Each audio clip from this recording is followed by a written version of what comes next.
ടീച്ചറും കാണില്ല, ആരും ഞാനും ഇനി അവിടെ ഇരിക്കോ ക്ലാസ്സിൽ നോക്കട്ടെ ആരെങ്കിലും വരുന്നുണ്ടോന്ന്. ഹലോ, എന്റെ പേര് ലില്ലി. നിന്റെ പേരെന്തൂട്ടാ? ഇവിടെ ആരുമില്ലാതെ രണ്ട് പെൺകൊച്ചുങ്ങളെ ഉണ്ട് ക്ലാസ് റൂമില്. ഞാൻ കറക്റ്റ് ക്ലാസ്സിലാ വന്നേന്ന് തോന്നുന്ന എക്സാം പേപ്പർ എന്തോ പെട്ടെന്ന് പറഞ്ഞു ഗ്രൂപ്പിൽ അയച്ചത്. എനിക്ക് പേടിയായിട്ട് ആടില്ല. പ്ലീസ് കുറച്ചും കൂടി പോയിസ് തന്നെ, പ്ലീസ് കുറച്ചും കൂടി പോയിസ് വന്നേ പ്രാർത്ഥിക്കണം. ക്ലാസ് നല്ല ഭംഗിയായിട്ടുണ്ട്.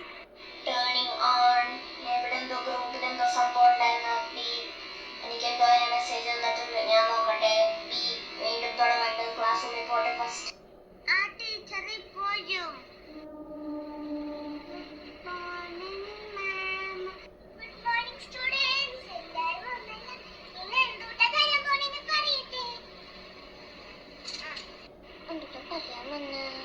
ടീച്ചറെ അതിൽ ഇന്ന് എക്സാം റിസൾട്ട്സ് തരാൻ പോവാന്ന് പറഞ്ഞില്ല ഗ്രൂപ്പില്.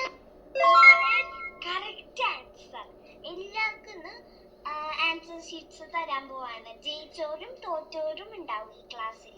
ഓക്കെ, പേപ്പർ തരട്ടെ.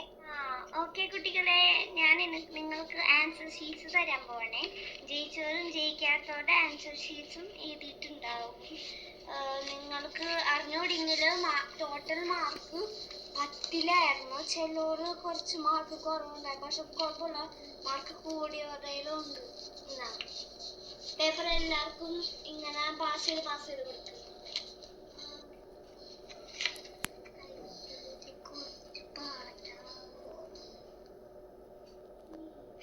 അവളുടെ മാർക്ക് കുറവാണല്ലോ. ഇനി എന്റെ മാർക്ക് കുറഞ്ഞാലോ? എനിക്കും അതുപോലെ 0/10 ആയാലോ? അങ്ങനെ എനിക്കും ചിലപ്പോ എനിക്ക് തരാൻ പോണ എന്ത് കഷ്ടമായിരിക്കും. എനിക്ക് നല്ല മാർക്ക് കിട്ടിയതിന്റെ ഉമ്മ ഒരുപാട് സന്തോഷിക്കും. All for this hard work. എനിക്ക് കളർ സ്റ്റിക്കർ വേണം, പുതിയ ഡയറി വേണം, പെൻ വേണം. എനിക്ക് കുറെ സാധനം വേണം. ഏവാക്ക് മാത്രം മാർക്ക് കുറഞ്ഞില്ല.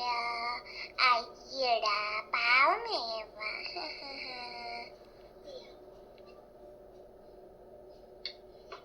എനിക്കും കിട്ടി, എനിക്ക് ഫുൾ മാർക്ക്. ഞാൻ ഇവിടുത്തെ ടോപ്പാണ്. എന്റെ ഉമ്മയുടെ അടുത്ത് പറയും എനിക്ക് ഇനി പേന വേണം, ബുക്ക് വേണം. എനിക്കും കളർ സ്റ്റിക്കേഴ്സ് വേണം. എനിക്ക് മാത്രം പോരാ, എനിക്കും വേണം. വലിയ പുള്ളിക്കാരിയുടെ വിചാരം. ഞാൻ ഇവിടുത്തെ ടോപ്പ്. അപ്പൊ എല്ലാവർക്കും സമാധാനം ആൻസർ ഷീറ്റ് കിട്ടിയിട്ടു. മനുഷ്യനെ ഇങ്ങനെ ആൻസർ ഷീറ്റ് എന്ന് പറഞ്ഞ് ഇങ്ങനെ പേടിപ്പിക്കാം. മാർക്ക് കുറഞ്ഞവരങ്ങനെ എണീച്ച് നോക്കട്ടെ.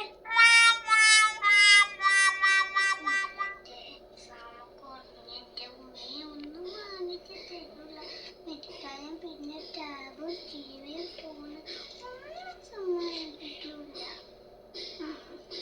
ആ കൊച്ചക്ക് നല്ല സന്തോഷമുണ്ടാവട്ടെ. മാർക്കൊക്കെ കൊള്ളാൻ എനിക്കിഷ്ടമില്ല. ദേഷ്യം ഫ്രൈയാണ്. നിങ്ങളുടെ ക്ലാസ്സിലത്തെ മാത്രം ആകെ ഒരു പുള്ളുള്ള മാർക്കില്ലാത്തത്. ഷെയിം. ഏവ നന്നായിട്ട് പഠിക്കണമായിരുന്നു. എന്താണ് ഏവ ഇങ്ങനെ? ഞാൻ ഓർത്ത് നീ നല്ല കൊച്ചു സ്മാർട്ട്, നല്ല മാർക്ക് വാങ്ങിക്കണം. പിന്നെ എന്ത് ഇങ്ങനെ? ഞാൻ എൻ്റെ ഉമ്മീനെ വിളിച്ച് പറയണ്ട് കാര്യങ്ങൾ. നീ നന്നായിട്ട് പഠിക്കാനിട്ടാ അല്ല എന്നാ ഞാൻ പറയുന്നത്. നീ ക്ലാസ്സിൽ ശ്രദ്ധിക്കണില്ല. എല്ലാ സെക്യൂരിറ്റി ക്യാമറയിലൊക്കെ കാണാൻ പറ്റും. മര്യാദക്ക് പഠിക്കാനിട്ടാണ്. എനിക്ക് നല്ല സമാധാനമുണ്ട്. ഏവ മാത്രമാണ്. ബാക്കിയെല്ലാം ചോദിച്ചാൽ I am very proud of you all except for Ava. I am very disappointed at you. 10 hours of detention right now.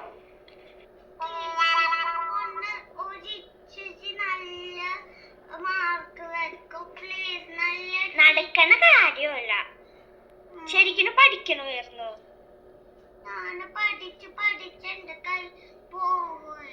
നീ പഠിച്ചില്ല എന്ന് എനിക്കറിയാം. അപ്പൊ അതെന്നോണ പറയല്ലേ ഏവ? കുഴപ്പമില്ല കുട്ടികളെ, പേടിക്കണ്ട. ഏവാന്ന് ഞാൻ നോക്കിക്കോളാം. ബാക്കി സമ്മർ വെക്കേഷനിലാണ്. സമ്മർ വെക്കേഷൻ ഏവാ നിനക്ക് സ്കൂളുണ്ട്. ഡിറ്റൻഷന് ഞാൻ 1 മണിക്കൂർ ആക്കിയേക്കാണ്. അതുകൊണ്ട് അതിനോർത്ത് ഇനി ടെൻഷൻ അടിക്കണ്ട. നീ പഠിക്കണ്ടെന്ന് ഞാൻ പറയുള്ളൂ. ഓക്കെ കുട്ടികളെ, ബാക്കിയുള്ള ക്ലാസ് കഴിഞ്ഞാൽ see you at next week.